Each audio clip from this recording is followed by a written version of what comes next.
Hey, it's Chris Gately, Gately Properties, your friend in the real estate business, and it's going to be a hot weekend again. So, we're in Southern California. It's summer, which means it's wildfire season. So let's talk about fire insurance.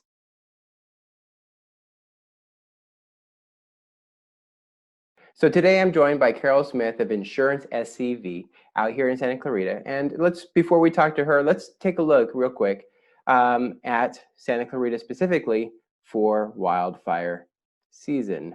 So if you take a look at this fire zone map, this is provided by the city of Santa Clarita.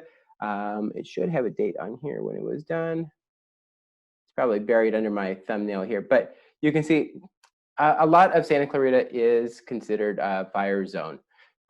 Most of it does back up to wilderness or the brush. So let's talk to Carol. Let's see what she can do to help us save some money on fire insurance. So welcome, Carol. As we were talking about, you can see a lot of the Santa Clarita Valley has got red on it, which means it's fire hazard area. And so that means you need fire insurance. And Insurance SCV with Carol Smith is my go-to when it comes to fire insurance or questions about getting fire insurance on the brush, because it is getting expensive, isn't it? It's getting very expensive, yes.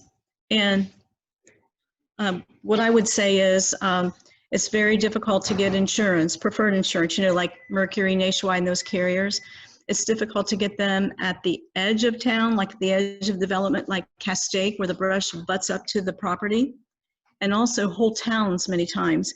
It's difficult to get preferred insurance, like maybe Valverde, Agua Dulce, Acton, any homes in there. Gotcha. And a general rule of thumb that I tell realtors is that if the home is maybe 2 streets in, 2 or 3, I can probably find preferred insurance, but it's still going to be expensive as well. And what I worry about, suppose that an insurer is able to get a policy, a buyer is able to get a preferred policy at a fairly decent rate. Who's not to say that that policy won't be non-renewed? It'll be canceled maybe next year at renewal. So I get worried about that. And then they're stuck with the fair plan and the wraparound. They don't know how expensive it's going to be. Exactly. I mean, it's an ever-changing landscape, insurance in general. So especially as maps are updated and revised. But what can somebody do to try to identify, one, if it's going to be more expensive, or 2, maybe even lower their costs? Well, if they're purchasing a new home, they probably shouldn't get at the edge of town. I wouldn't advise it. As an example, like a home in Castaic that's 3,000 square foot home, a 3,000 square foot home, fairly new. The fair plan and a wraparound together could run around $3,000 a year, and Wow. that could stop them from getting their loan. And just so you know, the fair plan has gaps in it. Mm-hmm. That's why they have to get a separate policy to fill in those gaps. Like it doesn't cover water damage, theft, or liability. So They have to get a second policy, and that's why it's very expensive. But even preferred policies are getting up there too at the edge of town. Gotcha. Okay. So, and I mean, it doesn't matter if you have it, the clearance around the property or anything. Can you get, like, is there a clearance variance? Like there's an elevation certificate for floods? Not really. Each insurance carrier has their own guidelines, and they don't necessarily go by your map. They're all different. And I've been finding that, like in town, like Santa Clarita, you really can't do anything. It's either yes or no.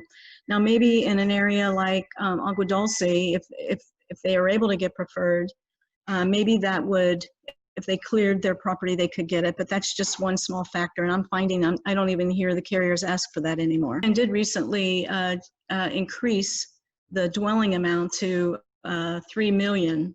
It was at 1.5. And when they say $3 million, that includes their belongings and separate structures and loss of use and all of that. So they did raise that. And there was some talk that they were going to maybe make some kind of more preferred-like policy, but they said no, that's off the table. Thank you very much for that information. Mm-hmm. And as it develops, I mean, obviously, I'll check in with you, and you'll let me know if anything develops. We can do another one if there's some new things. I'm hoping there's some relief, like there was for flood. Flood insurance was incredibly expensive, and then there was a little relief, and then that got taken away. I don't see any relief in sight for a while, although the insurance commissioner, he ruled just recently that insurance carriers cannot raise their rates in these fire zones. Oh. So in a way, that's kind of good news, but in my experience in the past, what they might do is just pull out. That doesn't help either, because then you definitely can't get then you definitely won't be able to get the house, because unless you're paying cash. So yes, and you still want to protect your property anyway. Yeah. You know. Yeah, exactly. So I hope I answered your question. Wow. Thank you very much, Carol Smith, for taking a few minutes to talk to us about fire insurance. It is super important here in Southern California, specifically in Santa Clarita, that you know before you actually get too far along and know a deal, that what it's going to cost you as far as the fire insurance goes. So if you are thinking about buying, make sure that you do check with your real estate agent early to see what